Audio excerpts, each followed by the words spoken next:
pengen dapat banyak pahala ibadah, doa aja yang sering. Karena berdoa itu adalah ibadah. Dan Nabi yang paling banyak berdoa itu salah satunya Nabi Ibrahim. Dan kita baca di dalam Al-Quran gimana doa-doa Ibrahim yang sangat luar biasa. Sehingga Ibrahim dikenal dengan istilah awwahun, hamba yang awwah. Arti awwah itu da'a, arti da'a banyak berdoa. Jadi kalau Ibrahim aja Allah sayang banget kepada beliau karena suka berdoa, berarti doa itu adalah ibadah. Dan Allah gak akan repot sama sekali kalau kita minta. Request kita sebanyak apapun ke Allah gak repot sama sekali. Bahkan kadang-kadang kita meminta sesuatu yang menurut logika kita udah gak mungkin, buat Allah juga bukan sesuatu yang berat. Gak akan Allah terganggu, kamu kalau minta ngira-ngira dong gitu. Masa minta sesuatu yang udah gak mungkin lagi dikabulkan? Enggak, karena ala kulli syai'in qadir, gak ada batasan. Allah maha kuasa atas segala sesuatu. Justru dengan meminta kita lagi belajar iman loh teman-teman.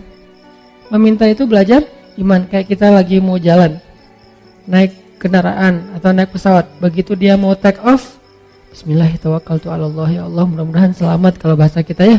Itu kan belajar bergantung ke Allah. Justru orang yang gak meminta ke Allah, gak bergantung ke Allah, itu istighna, sombong. Memangnya kita yakin take off ini akan berhasil, akan sukses. Apalagi landing, itu lebih berat lagi tuh. Selalu deg-degan saya kalau udah landing. Apalagi kalau yang misalnya pesawatnya agak kecil, terus cuacanya gak bagus, landingnya sampai gak terlalu mulus gitu, itu kan resikonya tinggi.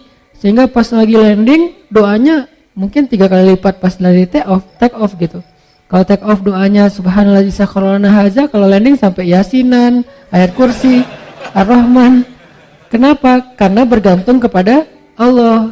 Loh kok pas lagi kayak gitu berdoa, ya ke siapa lagi coba kita berlindung, ke siapa lagi kita bergantung, ke siapa lagi kita berharap. Itu bagian dari iman. Jadi makin sering berdoa, kita makin sering belajar gantung, kayak manja gitu ke Allah. Dan emang harusnya kayak gitu, manja banget sama Allah. Ya Allah nih gimana ya, ya Allah saya ada ini, ya Allah ada itu. Terus saja setiap hari tuh laporan ke Allah. Dia dikit-dikit nge-mention Allah, dikit-dikit angkat tangan. Allah sayang banget sama hamba yang kayak gitu. Justru kalau hamba ngerasa, ini mah masih bisa dikerjain sendiri, ntar aja kalau udah susah baru minta sama Allah. Allah gak suka yang kayak gitu. Itu bukan mandiri, itu istighna, sombong. Masa hal yang sepele aja minta ke Allah. Nabi bilang, mintalah kepada Allah walaupun garam. Garam aja mau masak minta ke Allah. Walaupun sederhana mungkin bahasanya. Ustadz, garam itu bukan minta ke Allah. Beli ke warung, ke Alfamart, bukan minta ke Allah. Mungkin beli bisa juga dapat garam dengan seizin Allah pastinya. Tapi kita jadi gak belajar iman. Kita jadi gak dapat pahala. Apa susahnya sih tinggal bilang, ya Allah ini kurang garam, Bismillah, jalan aja nyari garam. Dapat garam, ada 2 orang. Yang satu beli garam di warung tanpa Bismillah, yang kedua beli garam di warung dengan Bismillah. Dua-duanya dapat garam, tapi yang kedua dapat plus pahala, iman, makin disayang sama Allah. Siapa tahu lewat masakan yang dia masak dengan Bismillah itu rasa cinta Allah tanamkan dalam hati suaminya. Kalau belum punya suami, siapa tahu itu calon mertuanya. Kan kata Nabi, di balik nama Allah selalu ada kebaikan kan? Jadi kalau kita bilang Bismillah gak ada ruginya. Tinggal kita bilang, ya Allah kurang garam, Bismillah, cari aja garam di warung. Yang kedua, dianggap itu mah gak perlu Bismillah juga dapat. Yang namanya garam gampang carinya. Ya, dua-duanya dapat garam, dua-duanya masukin garam ke dalam masakan itu. Tapi yang satu berkah, yang satu tidak berkah. Segala sesuatu yang dilibatkan nama Allah di dalamnya, kata Nabi, Allah munculkan kebaikan atau keberkahan. Segala sesuatu yang tidak ada nama Allah, Allah cabut keberkahannya. Jadi bukan hanya masalah makanan yang kita makan teman-teman, tapi apa kebaikan setelah itu yang kita dapetin. Sehingga kalau misalnya kita ngerasa mampu pun secara logika sederhana, mudah, tetap pakai nama Allah. Tetap minta sama Allah. Karena yang kita minta bukan yang mudah itu doang, tapi apa yang setelah itu. Kita jalan naik motor, cuman dekat doang ke rumah teman atau kemana gitu yang mungkin bahkan kadang-kadang gak perlu takut ada razia atau apa. karena terlalu dekat gitu, atau di kampung nggak pakai helm juga, walaupun ini bukan saya nggak nganjurin ya. Kan banyak tuh realitasnya kayak gitu ya. Lupa bismillah, giliran yang jalannya biasa pakai razia. Bismillahirrahmanirrahim, bismillahirrahmanirrahim, la haula wala quwwata illa billah. Auzubillahi min polisi misalnya. Sampai doanya macam-macam gitu kan ya. Kenapa? Karena dianggap itu beresiko. Giliran yang ringan-ringan enggak. Jangan lihat itunya doang, lihat apa setelahnya. Jangan-jangan pas kita nggak baca bismillah, emang nggak ada kejadian apa-apa, tapi kita lupa, mungkin harusnya kita dapat kebaikan loh. Tapi gara-gara nggak baca bismillah, kita nggak dapat kebaikan, walaupun nggak dapat musibah. Siapa tahu pas lagi kita jalan, harusnya tadi Allah udah naruh, kayak kita main game kan suka ditaruh kayak bonus-bonus gitu, nyawa atau apalah ya. Terus kalau pas lewat nyamber dapat naik gitunya nyawanya, dapat 1 strip, dapat 2 strip. Nah, kalau nggak baca bismillah kita nggak dapat itu, tapi pulang tetap selamat. Akhirnya kita pikir nggak ngaruh juga nggak baca bismillah. Nggak, jangan lihat kejadian itu aja, tapi lihat apa setelahnya. Siapa tahu dengan baca bismillah, bukan siapa tahu sih, yakin dengan baca bismillah kita dapat kebaikan yang kita min haitsu la yahtasib, yang kita nggak pernah tahu, nggak pernah duga. Yang kayak cerita saya dulu dapat, alhamdulillah beli rumah gara-gara sholat asar di masjid Cihanjuang yang sekarang dekat rumah. Kenapa bisa kayak gitu? Mana saya tahu ada yang akan jual rumah di masjid lagi sholat asar. Kalau bukan karena Allah yang ngatur banget kan segala sesuatu teh. Jadi minta sama Allah. Berharaplah kebaikan-kebaikan sebanyak apapun dari Allah, itu nggak ngerugiin Allah. Sampai Nabi mengatakan, seandainya semua makhluk, semua manusia dari mulai Adam sampai manusia terakhir berkumpul sekaligus, lalu mereka semuanya meminta kepada Allah kebaikan dan pertolongan, maka Allah memberikan semua permintaan mereka dikabulkan satu persatu sesuai dengan hajatnya, maka semua itu tidak mengurangi kebesaran Allah, walaupun sekecil satu tetes air yang dicelupkan dengan ujung jarum ke dalam lautan, sama sekali nggak berkurang. Apa repotnya buat Allah? Ini berhala udah ngumpul semua, bukan sealatif loh. Dari Nabi Adam sampai manusia terakhir ngumpul, numplek semuanya, ya Allah, ya Allah, ya Allah, semuanya teriak, minta kepada Allah, dan Allah kabulkan satu-satu masing-masing dikabulkan sampai beres hajatnya. Itu nggak mengurangi kebesaran Allah walaupun seujung kuku sekalipun atau seujung jarum sekalipun. Jadi keliru kalau kita memahami seolah-olah Allah jadi repot gara-gara kita minta terus. Nggak enak minta sama Allah terus, mending kita beribadah aja, jangan banyak minta, malu. Enggak, justru Allah kalau kita minta, Allah malu nggak ngasih. Kan kata Nabi, Allah itu malu kalau hambanya mengangkat kedua tangannya dan meminta yang baik untuk tidak mengabulkan, Allah itu malu, pasti dikabulkan sama Allah. Bahkan yang mustahil menurut kita. Mustahil menurut kita, iya. Minta aja sama Allah, enggak namanya minta sama Allah apa susahnya sih? Tinggal bikin aja standar. Ya Allah, standar saya tingginya sekian, kulitnya warnanya ini, wajahnya nggak perlu pakai foundation, memang udah kinclong. Bibirnya jarak dari 1 kilo kelihatan merahnya, saking orangnya tuh kayak natural banget cantiknya, kayak Aisyah. Ya Allah, saya pengen gitu banget. Agak-agak mustahil mungkin menurut kita ya, tahu diri lah ya. Ya, kayaknya mustahil sih Allah, tapi kan buat Allah nggak ada yang mustahil. Buat saya itu mustahil, nggak mungkin. Tapi buat Allah siapa tahu bisa, dan pasti bisa. Yakin 100% bisa. Kok bisa Ustaz? Emang Ustaz dapat? Dapat dong. Kalau saya bilang enggak, ntar nggak dibukain pintu. Insya Allah pasti dapat teman-teman. Kalau misalnya nggak dikasih di dunia, dikasih di akhirat yang pasti dikasih. Ustadz, kenapa nggak dikasih di dunia? Daripada kita kaget, terus daripada kita lagi akhirnya jadi fitnah, kita nggak sanggup menanggung punya pasangan secantik bidadari, banyak banget yang ngelirik dia, tiba-tiba followersnya naik, kan kita sendiri yang repot kan? Nah, akhirnya dikasih yang kita sanggup menanggung kecantikan itu, sehingga kita nggak terabaikan dari hal yang lain, nggak bikin kita sombong. Coba kalau terlalu keren malah bikin kita sombong, kalau yang terlalu biasa bikin kita bingung. Ya udah yang tengah-tengah aja, sesuai dengan kebutuhan kita. Nanti di akhirat baru dikasih sesuai dengan kita. Ya Allah, kok sekarang saya dapatnya keren gini ya Allah, kan kamu dulu mintanya gini. Siapa dia? Pasangan halal kita di dunia yang Allah make upin lagi nanti di akhirat. make up dunia aja bisa berubah orang yang kan banyak tuh di Instagram yang viral gitu kan. 2 foto kan ya. Ini yang asli, ini hasil make up. Atau 3 asli make up editan. Yang ketiga paling keren kan. Nah, kebayang nggak editan di dunia aja pakai apps itu bisa sekeren itu? Gimana editan akhirat? Allah yang edit. Jadi juru riasnya itu langsung Allah yang ciptakan. Pas dibangkitkan dari kubur, bulu mata udah lentik. Kamu siapa? Kan aku. Kok udah berubah, bulu mata udah lentik, alis udah bertaut, nggak lurus gini kayak balok ya, bertaut gitu. Udah keren pokoknya. Minta aja lah, apa susahnya sih minta sama Allah? Tinggal ya Allah, saya gini. Bukan hanya dalam masalah jodoh, dalam masalah rezeki. Minta aja yang banyak. Kenapa takut meminta yang baik-baik dari Allah? Ya Allah, jadikan saya orang kaya, tapi orang kaya yang dermawan. Jangan kaya kayak Korun, tapi kaya kayak misalnya Nabi Ayub. Kayanya ya, bukan sakitnya. Diperjelas, takutnya nanti dikasih. Kamu pengen kayak Nabi Ayub, tuh sakit aja 17 tahun. Ya Allah, bagian itu saya lupa bilang. Kalau doa juga kadang-kadang harus hati-hati gitu.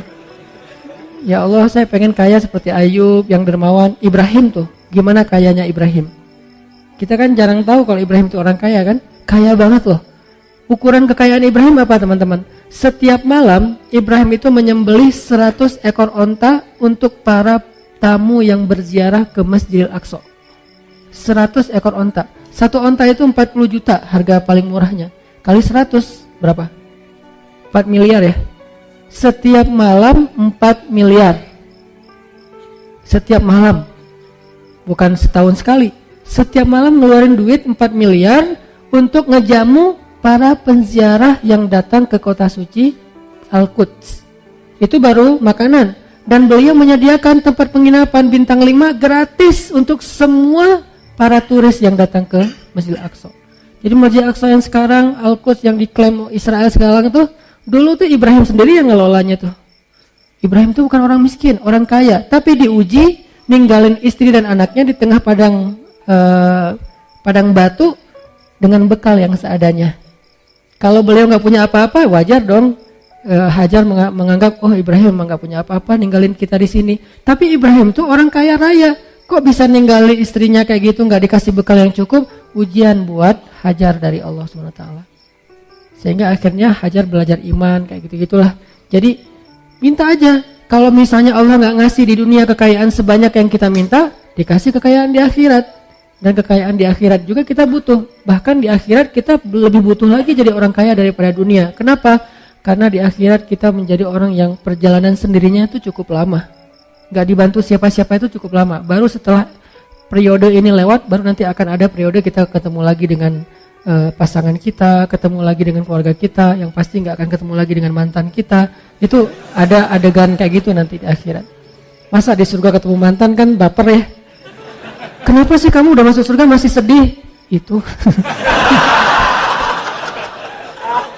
Kok mereka berdoaan gitu-gitu amat sih, selfie-selfian aja dari tadi. Nah kamu pasangannya di mana? Ketinggalan di padang mahsyar. Kok bisa? Kebanyakan gosip. Jadi hisapnya lama gitu. Ini definisi dari ikhlas. Ikhlas itu berharap kepada Allah yang baik-baik dunia dan akhirat. Yang kedua, Nabi SAW bersabda, hadis yang paling populer, bahkan hadis ini bisa dibilang Al-Fatihahnya hadis. Al-Fatihahnya kedudukan hadis ini di dalam hadis-hadis Nabi seperti kedudukan Al-Fatihah di dalam Al-Quran. Innamal a'malu binniyat wa innama likulli imri'in ma nawa, dan seterusnya. Hadis Bukhari Muslim dari Umar. Nah kata Nabi, innamal a'malu binniyat. Amal itu tergantung niat. Arti amal, ucapan, penglihatan, pendengaran, perbuatan, tingkah laku, semua yang zahir kita nih, innamal a'malu binniyat. Akan Allah nilai, akan Allah anggap kebaikan atau tidak, tergantung di sini teman-teman, bukan yang di zahir. Makanya ada hadis yang menjelaskan hadis ini, kan ada hadis dijelaskan oleh hadis, ayat dijelaskan oleh ayat gitu kan, ayat dijelaskan oleh hadis, kan sesama teks ini saling menjelaskan. Hadis Nabi bilang, innallaha la yanzuru ila aswarikum wala ila amwalikum wala ila a'malikum walakin yanzuru ila qulubikum. Allah ngelihatnya bukan ke penampilan kalian dulu. Allah nggak ngelihat perbuatan kalian dulu. Allah nggak ngelihat harta kalian dulu. Allah ngelihat hati kalian dulu. Yang ngelihat hati di sini artinya apa? Hatinya baik atau enggak? Bukan. Ikhlas apa enggak? Itu maksud dari Allah ngelihat hati dulu. Sehingga kalau misalnya kita mau dihargai oleh Allah, diberikan balasan kebaikan oleh Allah, ini dulu yang harus kita islah. Disebut dengan istilah tajdidun niat. Perbaharui niat.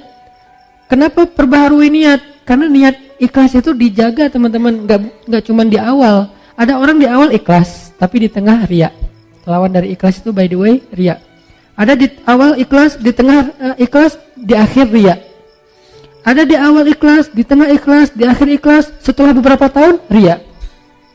Begitu sekali dia riya, hangus habis semua kebaikan dari apa yang kita udah lakuin. Contoh, kan kita tuh bukan tipe orang yang insya Allah levelnya di awal udah riya ya. Insya Allah tuh bukan kita. Nggak mungkin kita mau tilawah, dengerin gua tilawah riya ya. Oh, enggak kan? Kita bukan tipe gitu. Insya Allah kita di satu level di atasnya. Orang yang insya Allah di awalnya ikhlas. Nggak mungkin juga kita misalnya mau ngelakuin satu kebaikan semuanya terus kita niatkan. Kalau orang yang niatnya dibaca usolli sunnata tahiyatul masjid rakaatain lillahi ta'ala. Kan gitu kan ya. Ini riya sengaja. Usolli sunnata misalnya duha rakaatain riya'an linnas. Allahu akbar. Kan nggak ada apa ria'an linnas atau riya'an linnas. Ya Allah, saya sengaja nih sholat 2 rakaat. Maaf ya Allah, kali ini agak-agak kurang ikhlas. Riya aja deh sekali-kali kan nggak apa-apa. Allahu akbar. Nggak ada. Kita tuh bukan level itu. Kita level orang yang insya Allah dari awal pasti ikhlas. Karena kita tahu bahayanya riya. Tapi kegoda di tengah. Saya dulu awal-awal pulang dari Kairo, karena dianggap ustadz suruh ngimamin. Oh iya, ikhlas kan? Kata Nabi, hiasilah Al-Quran dengan suara kalian. Oh ya udah, saya hiasi semampu saya dengan suara saya. Alhamdulillahi Rabbil Alamin. Di tengah gitu kan ya. Begitu ada yang nangis di belakang, bagus juga ya suara saya. Mulai di awal ikhlas, di tengah riya. Dan apakah saya berniat mau riya? Enggak. Riya itu bukan kita niatin. Yuwaswisu fi sudurin. Nah, setan yang membisikkan dalam hati kita. Dan itu bukan disengaja. Sehingga kita tajdid. Begitu setan, bagus juga suara lu. Astaghfirullahaladzim, bagus. Enggak sih. Ngomong dalam hati yang jujur. Karena alimun bidatis sudur. Allah tuh tahu banget lah isi hati kalian. Kalian gak usah bohong deh sama gua. Sama Allah tuh gak bisa bohong. Wa asirru qaulakum awijharu bih. Innahu alimun bidatis sudur. Kalian merahasiakan, kalian tampakkan, tahu banget lah Allah apa yang kita rasain. Jadi rugi banget kita bohong sama Allah dalam hati itu, kayak konyol banget tuh. Allah tahu isi hati kita sejelas kita berteriak. Misalnya kita teriak, bagus juga ya suara saya, kan jelas tuh. Tapi dalam hati, bagus juga ya suara saya. Jelas buat Allah tuh nggak ada bedanya. Bukan apa-apa, nggak kayak gitu. Jelas banget, sejelas kita bersuara lantang, sejelas itulah suara di dalam hati kita. Di sisi Allah nggak ada yang beda. Jadi nggak usah bohong deh sama Allah. Yukhadi'una Allah, kan gitu kan, membohongi Allah. Padahal wa ma yakhda'una illa anfusahum, cuma ngebohongi diri sendiri. Nih riya di tengah, riya di akhir, di tengah enggak. Soalnya nggak ada yang nangis, biasa aja gitu. Tilawah, begitu selesai sholat datang, Ustaz, baru pertama saya bisa nangis dalam sholat. Di Masjidil Haram aja saya nggak bisa nangis, di belakang Ustaz saya nangis. Oh ya Pak, alhamdulillah istiqomah ya Pak. Dalam hati, Bapak baru tahu. Mulai yuwas-wis. Bapak nggak pernah lihat YouTube saya? Mulai yuwas. Itu kan terjadi kan, saya pernah ngerasain itu teman-teman. Makanya tajdid, perbaharui lagi. Kayak pas sholat di mall, itu yang paling agak gregetan. Sholat di mall kan di basement gitu, musola, sholat maghrib. Karena saya pakai kaos, pakai celana biasa, gak disuruh jadi imam dong. Yang disuruh jadi imam bapak-bapak yang pakai bajunya rapi, imamin aja. Saya, oh ya udah kita lihat aja nanti. Nah, jadi imamin. Begitu si bapak baca Quran, tuh kan kata saya juga apa? Udah nggak usah lama-lama, al-ikhlas aja. Gitu. Besok-besoknya kepancing nih. Jadi kayak nggak percaya gitu kan sama orang, lihat muka-mukanya kayaknya nih orang-orang polos nih. Pas lagi mau dorong-dorong, saya kayak kedorong gitu. Siapa sih yang dorong saya gitu? pura-pura kedorong gitu. Ini bukan saya loh yang mau ya, nggak tahu siapa sih yang dorong saya gitu. Udah, Sof, benerin Sof. Dalam hati, Sof udah, dengerin ya. Nih, gini nih tilawahan yang benar nih. Allah, ria. Mau saya baca 1 juz, 10 juz, 30 juz, satu huruf pun nggak ada nilainya di mata Allah. Innamal a'malu binniyat. Dan nggak bisa saya bohong sama Allah. Bohong ke manusia mungkin bisa. Saya kayak bacanya kayak khusyuk banget. Orang-orang sampai kagum gitu, respect. Masya Allah ya suaranya, bacaannya luar biasa. Pasti dari hati nih, karena kerasa di hati. Kata dia. Tapi kan Allah tahu. Ya tapi Allah maha menutupi aib. Allah nggak mau buka. Enak aja lo ngomong. Enggak. Allah baru buka aib nanti di akhirat. Di dunia nggak akan Allah buka. Allah menjaga aib kita. Supaya apa? Supaya kita perbaiki diri. Ya Allah dia ngomongnya gitu, padahal enggak, astagfirullahaladzim, tajdidin niyah, perbaharui lagi niatnya, perbaharui. Ini pengennya karena Allah. Datang setan-setan tuh nggak akan lepas kita, dia pegang erat-erat tuh. Setan nggak mau ngelepas kita sampai kapan? Sampai mukhlasin, nggak ada bedanya lagi tadi pujian atau celaan, baru dia akan nyerah. Tapi kan kelas kita masih mukhlisin ya, itu juga kalau mampu. Nah, kadang-kadang bukan di akhir, nanti setelah beberapa tahun. Nah, kayak misalnya kita tahajud. Udah 10 tahun nih tahajud. Tiba-tiba ada teman kita mancing. Gimana ya biar bisa tahajud? Susah banget, saya udah masang 10 alarm gak kebangun. Udah tidur di lantai biar cepat bangun, malah lebih nyenyak tidurnya. Gimana sih cara biar tahajud? Saya udah olahraga siang harinya biar malamnya tidur awal, jadi cepat bangun. Tetap aja olahraga, tidur ya tidur, gak bangun-bangun. Gimana ya caranya? Kita kepancing. Awalnya niatnya ikhlas juga, pengen sharing, pengen ngasih semangat. Sebetulnya sih tahajud itu gampang kalau udah jadi habit, gitu. Gimana maksudnya? Kalau udah jadi habit, mau dia capek, pulangnya telat, yang namanya jam 2 pasti udah kebangun. Biar jadi habit berapa lama? Ya standarnya sih 10 tahun. Kalau kamu gimana? Ya alhamdulillah 10 tahun. Habis semua. Satu malam pun gak ada nilainya, coba. Sayang banget kan? Ria itu menghanguskan semua amal kita yang kita riakan seperti api menghanguskan kayu sampai jadi debu, nggak bernilai lagi, nggak bisa dipakai apa-apa. Tapi ria ini sepele banget, halus banget, nggak berasa. Dia muncul tanpa kita niatkan, nggak ada niat kita pengen ria pastinya, nggak mau. Lo tanya dong ke gue tentang tahajud biar gue bisa ria, nggak mungkin kan? Nggak ada kayak gitu. Dia kepancing oleh orang lain. Lebih parah lagi kadang-kadang kepancingnya justru karena celaan. Kita dipancing oleh orang-orang yang gak menghargai kita. Lu gak tahu ya, kayak misalnya seorang istri, suaminya misalnya kayak ngerasa paling banyak berjasa sendiri, paling banyak berbuat, paling penting di rumah itu. Akhirnya istrinya, tahu gak sih kerjaan saya di rumah ngapain aja? Disebutin satu persatu pengorbanannya, kebaikannya. Gara-gara kepancing oleh suami, habis semuanya. Makanya jangan kepedean dulu bahwa kalau kita udah bertaubat, berhijrah, udah rajin ke masjid, kita lebih mulia dari orang lain yang belum melakukan itu, belum tentu. Kebaikan kita yang banyak, apakah menjamin kita lebih mulia? Belum tentu. Sampai akhir hayat baru dihitung. Karena hisab itu bukan di dunia, di akhirat. Kenapa kita udah menghisab di dunia? Arti menghisab udah langsung bikin nilai. Bahwa saya lebih baik dari kamu, bahwa saya lebih mulia dari kamu. Ngapain kita katakan itu? Padahal kita belum wafat. Kok masih belum bisa disimpulkan, Ustaz? Bukankah nanti di akhir hayat bisa aja semuanya jadi hangus gara-gara ria? Seorang kakek ngumpulin keluarganya pas lagi sakit keras. Anaknya, cucunya, menantunya. Nah, cucu-cucu semuanya jangan tinggalin sholat ya. Ya kek, alhamdulillah kakek udah 40 tahun gak pernah tinggal sholat, habis sholatnya. Kamu kalau udah mampu segera haji, karena kalau udah tua susah haji. Kakek dulu haji itu udah susah. Untungnya kakek orangnya semangatnya tinggi, jadi walaupun susah dilakonin juga. Alhamdulillah udah 15 kali haji, habis hajinya. Tilawah minimal sehari 1 juz ya tilawahnya. Alhamdulillah udah 20 tahun. Kakek itu gara-gara ikut program apa gitu, setiap hari bisa 1 juz. Akhirnya kakek udah 20 tahun gak pernah tinggal tilawah 1 hari 1 juz, habis semuanya. Padahal bentar lagi mau meninggal, rugi kan? Begitu bangkit, ya Allah amal saya mana? Habis. Kapan habisnya? Detik-detik terakhir. Makanya jangan langsung menyimpulkan. La tuzakku anfusakum, kata Allah. Janganlah kalian menganggap diri kalian suci atau lebih mulia daripada orang lain.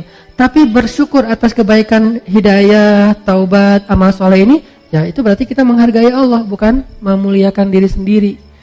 Ini, jadi amal itu sangat tergantung kepada apa yang ada di dalam hati kita. Ada orang yang dengan lisannya ngomong baik, tapi di sisi Allah itu bukan kebaikan. Contoh, wa minan nasi may yaqulu amanna billahi wa bil yaumil akhir. Ada manusia, Allah nggak mau nyebut orang beriman karena tidak beriman. Ada orang bilang amanna billahi wa bil yaumil akhir. Kami beriman kepada Allah, kami beriman kepada hari akhir. Declare. Dia posting. Dia bilang kami beriman kepada Allah dan hari akhir. Allah komen.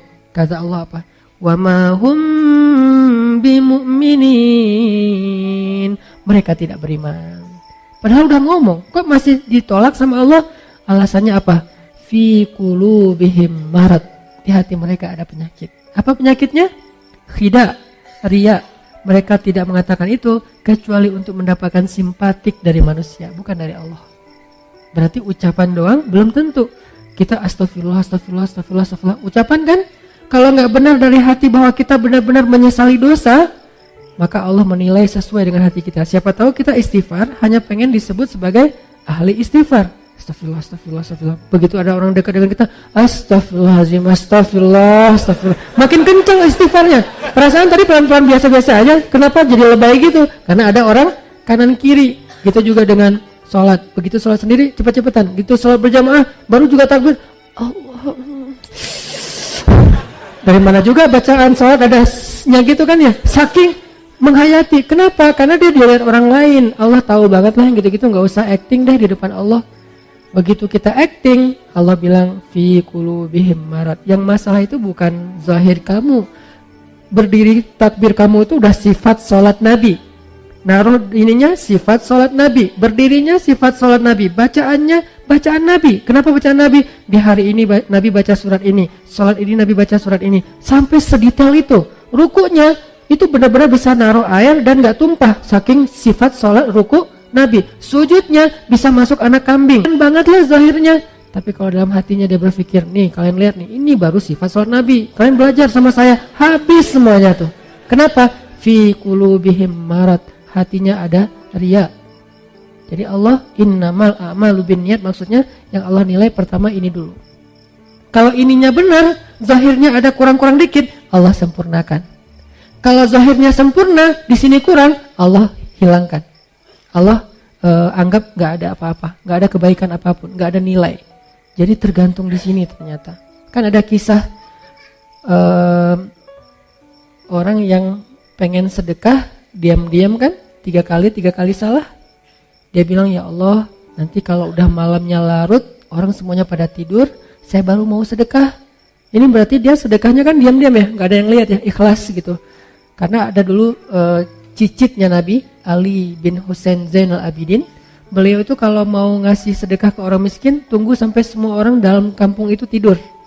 Begitu orang udah pada tidur, baru keluarlah Ali bin Husain bawa roti, naruh di depan rumah orang-orang miskin. Terus pulang aja. Dan gak mungkin juga orang miskin pakai CCTV kan. Jadi dia tahu gak ada yang lihat, ditaruh. Pulang pagi-pagi orang miskin buka pintu, ada kantong di dalamnya roti. Setiap malam kayak gitu. Dan gak ada yang tahu kalau itu Ali bin Husain. Kapan taunya? Begitu Ali bin Husain Zainal Abidin wafat, udah gak ada lagi roti di depan rumah orang miskin. Baru orang mengatakan berarti selama ini yang ngasih adalah Ali bin Husain Zainal Abidin. Saking merahasiakan amal, biar Allah dan saya aja yang tahu. Kita berdoa aja ya Allah yang tahu, yang lain gak usah. Itu romantis banget loh sama Allah. Jadi kalau ada yang ngomong, tuh gak pernah sedekah, ya Allah dia gak tahu. Biar kita aja sama Allah yang tahu. Itu keren loh. Jadi ada amal yang biar jadi rahasia. Kan kalau ada rahasia tuh jadi terkesan akrab ya, kayak romantis gitu kan. Kayak kita misalnya dengan orang-orang khusus, sahabat kita, geng kita, kan kita punya rahasia yang orang lain nggak tahu kan. Jadi kalau ada orang yang ngomongin macam-macam, kita ngelirik dia aja sambil senyum-senyum, dia nggak tahu kan. Nah ini dengan Allah juga harusnya ada kayak gitu. Walaupun nggak mungkin semua amal pastinya. Masa ke masjid kita nggak ada yang tahu, berarti ke masjidnya pas nggak lagi azan. Kamu ngapain jam 12 ke masjid? Saya sholat jamaahnya gak ada yang tahu, ikhlas. Gak ada azan juga. Tapi kalau misalnya sholat jamaahnya pas azan, ya pasti orang tahu lah dia tuh rajin sholat jamaah. Ya itu di luar kemampuan kita. Bagian itu kita tajdidun niyah, Tapi yang lain yang masih bisa dirahasiain, rahasiain. Karena ada ulama dulu tuh merahasiakan ibadah malamnya sampai 40 tahun gak ada yang tahu kalau dia tuh tahajud. Jadi orang bilang dia tuh gak pernah tahajud, padahal dia tahajud. Kok orang gak ada yang tahu caranya? Kalau orang masih melek, dia biasa-biasa aja. Begitu dia pas orang lagi melek, dia tidur. Begitu orang tidur, dia bangun. Dia lagi sholat, pas orang balik badan, karena orang tidur juga gerak ya, pas orang balik badan dia langsung khawatir gitu, ya Allah ketahuan. Ternyata dia cuma balik badan, lanjutin. Waktunya orang bangun, dia tidur lagi selama 40 tahun. Kenapa? Kata dia, saya tidak mau melakukan sesuatu yang diketahui manusia, kemudian setan menggoda saya untuk menjadi orang yang riya, sehingga dirahasiakan. Ketahuan gara-gara ada yang iseng ngintip. Akhirnya ketahuan juga, ya Allah saya pernah udah pengen ikhlas, jadi bukan saya yang mau loh ya, ini saya tetap ikhlas kan. Ikhlas tapi riya. Jadi riya terhadap ikhlas. Ini unik. Ada orang yang riya terhadap ikhlas. Lo kenapa nggak pernah melakukan tahajud? Gua orangnya nggak mau sebut-sebut kalau tahajud. Udah biasa ngelakuin tengah malam jam sekian juga nggak pernah dikasih tahu ke siapa-siapa. Ikhlas dong. Ini riya terhadap ikhlas. Kenapa sih lo tilawah Al-Quran pelan-pelan? Soalnya suara gua terlalu bagus kalau terlalu kencang. Daripada gua nanti jadi riya, gua bacanya pelan-pelan aja. Alhamdulillahirabbil alamin. Terus ada yang pamer gitu, ada yang show off gitu di sebelah. Alhamdulillah. Suara gitu aja pamer. Riya terhadap keikhlasannya. Jadi nggak rela kalau orang lain riya karena dia ngerasa ikhlas. Jadi pengennya lo nggak usah riya depan gue deh, gue ikhlas. Kalau gue mau pamer bisa, cuma kan gue nggak mau, gue pengennya ikhlas. Ini namanya ikhlas riya terhadap ikhlas. Ini aneh banget. Sama dengan orang yang perlu istighfar terhadap istighfar. Ya istighfar, al-istighfar yahtajul istighfar. Istighfarnya membutuhkan istighfar. Kenapa? Istighfarnya itu riya banget. Astagfirullah, ya Allah, zalamtu nafsi zulman katsira. Oh nggak ada lagi orang, amin. Udah pergi aja. Padahal juga ada orang istighfarnya luar biasa. Ini nih, istighfar yahtajul istighfar. Istighfar yang membutuhkan istighfar. Jadi ada laki-laki, dia sedekah, ya Allah malam ini saya pengen sedekah ke orang pertama yang saya temuin di luar rumah. Malam-malam, kayak kita mungkin jam 12 malam dia keluar, ketemu seorang laki-laki, ngasih aja, pergi. Karena dia gak mau ketahuan, gak mau ngobrol biar gak ketahuan, pergi aja. Besok pagi, orang-orang pada ngomong, jadi trending topik. Kata orang-orang, semalam ada pencuri dapat sedekah. Dia langsung ngerasa gitu, bukan kegeeran karena dia doang yang sedekah kan. Astagfirullahaladzim, berarti sedekah saya salah semalam buat pencuri. Ya Allah, saya ulangi deh, ntar malam saya perbaiki. Maaf ya Allah. Malam kedua dia keluar lagi, diam-diam gak ada orang, jalan nyari siapa yang bisa dibantu. Lewat seorang cewek, kasih, neng, langsung pergi. Besok pagi orang-orang ngomong, semalam seorang pezina dapat sedekah. Astagfirullahaladzim, salah lagi 2 kali. Dan ini ceritanya bukan fiksi, hadis dalam bentuk kisah. Malam ketiga dia keluar lagi, ketemu orang, kasih, pergi. Besok orang mengatakan, semalam ada orang paling kaya di kampung ini dapat sedekah. Astagfirullah, 3 kali salah. Malam keempat dia tidur, Allah utus malaikat menjelma dalam mimpinya. Ini namanya mimpi yang baik, ilham dari Allah. Malaikat itu bilang, fulan sedekah kamu 3 kali, mungkin kamu pikir salah, tapi Allah terima karena dia ikhlas. Yang pertama, sedekah kamu kepada pencuri membuat dia tidak jadi mencuri karena sudah mendapatkan apa yang dia butuhkan. Sedekah kamu kepada pezina membuat dia tidak jadi menjual tubuhnya karena dia sudah mendapatkan apa yang dia butuhkan. Dan yang ketiga, sedekah kamu ke orang kaya telah menyadarkan dia dari sifat kikir sehingga sekarang dia menjadi orang kaya yang dermawan.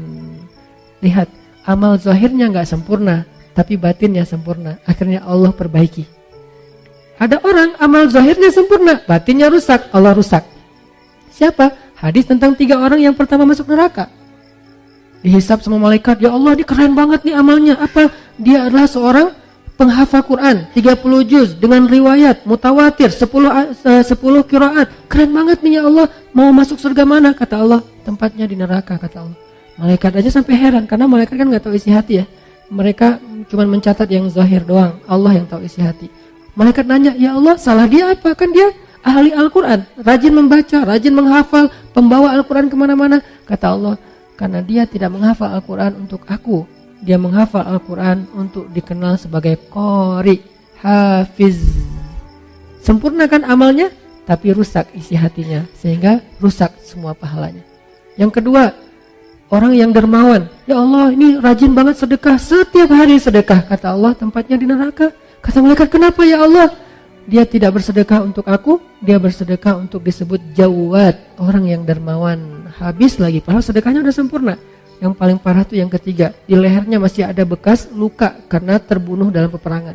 Malaikat kagum gitu, respect. Wah, ini keren banget ya Allah. Ini orang yang syahid, orang yang mujahid, orang yang berjihad. Kata Allah, tempatnya di neraka malaikat. Kata malaikat, kenapa ya Allah? Dia tidak berjihad untuk aku, dia berjihad untuk disebut Syuja, sang pemberani, seorang pahlawan. Lihat, zahirnya sempurna, batinnya rusak, maka rusak. Zahirnya kurang-kurang dikit, batinnya sempurna, maka sempurna. Innamal a'malu binniyat. Ini maksud dari kalimat ini. Jadi innamal a'malu binniyat, amal kita itu bukan yang zahir dulu yang Allah nilai, tapi isi hati dulu yang Allah nilai. Perbaiki niat, tajdidun niyah. Jaga amal kita dengan menjaga niat. Kita mungkin mudah menjaganya di awal. Bagaimana dengan di tengah ketika sedang melakukannya? Bagaimana dengan di akhir, apresiasi atau celaan orang setelahnya? Bagaimana setelah beberapa tahun, setelah kita merasa bahwa ini keren banget, kita istiqomah, itu akan sangat berpengaruh. Mungkin amal kita banyak, tapi belum tentu semuanya sampai kepada Allah. Dari sekian banyak amal yang kita lakukan, cuma sedikit mungkin yang sampai kepada Allah. Yang sedikit itu hanya yang gampang-gampang, yang ringan-ringan. Kenapa? Cuman itu yang kita nggak bisa ria.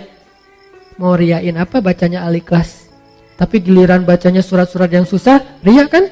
Nah, justru kadang-kadang yang sampai itu yang ringan-ringan, yang sepele-sepele, yang kita nggak bisa ria ke siapa-siapa. Orang juga lebih baik dari kita. Mungkin cuman itu yang sampai ke hadapan Allah. Sedangkan yang susah kita lakuin malah nggak sampai. Kenapa? Mungkin di awal, di tengah, di akhir ikhlas, tapi after years akhirnya kita ria. Mudah-mudahan Allah menjaga amal kita dengan menjaga hati kita. Ya muqallibal qulub, tsabbit qulubana. Ya Allah yang membolak-balikan hati, tetapkanlah hati kami dalam keikhlasan. Rabbana la tuzigh qulubana ba'da idh hadaitana. Ya Allah, jangan gelincirkan hati kami condong kepada keburukan setelah Engkau beri petunjuk. Ya musarrifal qulub, sarrif qulubana ila ta'atik. Wahai yang mengalihkan hati, alihkanlah hati kami kepada ketaatan kepadamu. Allahumma habbib ilainal iman wa zayyinhu fi qulubina wa karrih ilainal kufra wal fusuqa wal isyan waj'alna minar rasyidin. Ya Allah, jadikan kami cinta kepada iman dan amal soleh, dan jadikan rasa cinta itu indah di dalam hati kami, dan jadikan kami benci kepada kekufuran, kedurhakaan dan dosa, dan jadikanlah kami termasuk orang yang mendapatkan petunjuk. Allahumma ighfir lana wa liwalidayna. Ya Allah, ampunkan dosa-dosa kami, ampunkan dosa kedua orang tua kami. Jika ada kebaikan-kebaikan yang kami lakukan, maka alirkanlah juga pahala itu kepada kedua orang tua kami. Karena tidaklah kami mendapatkan satu kebaikan kecuali itu kami tahu dari orang tua kami, diajarkan oleh orang tua kami, dibesarkan oleh orang tua kami. Maka pahalailah kedua orang tua kami atas setiap kebaikan yang kami lakukan. Rabbana atina fid dunya hasanah wa fil akhirati hasanah wa qina azabannar.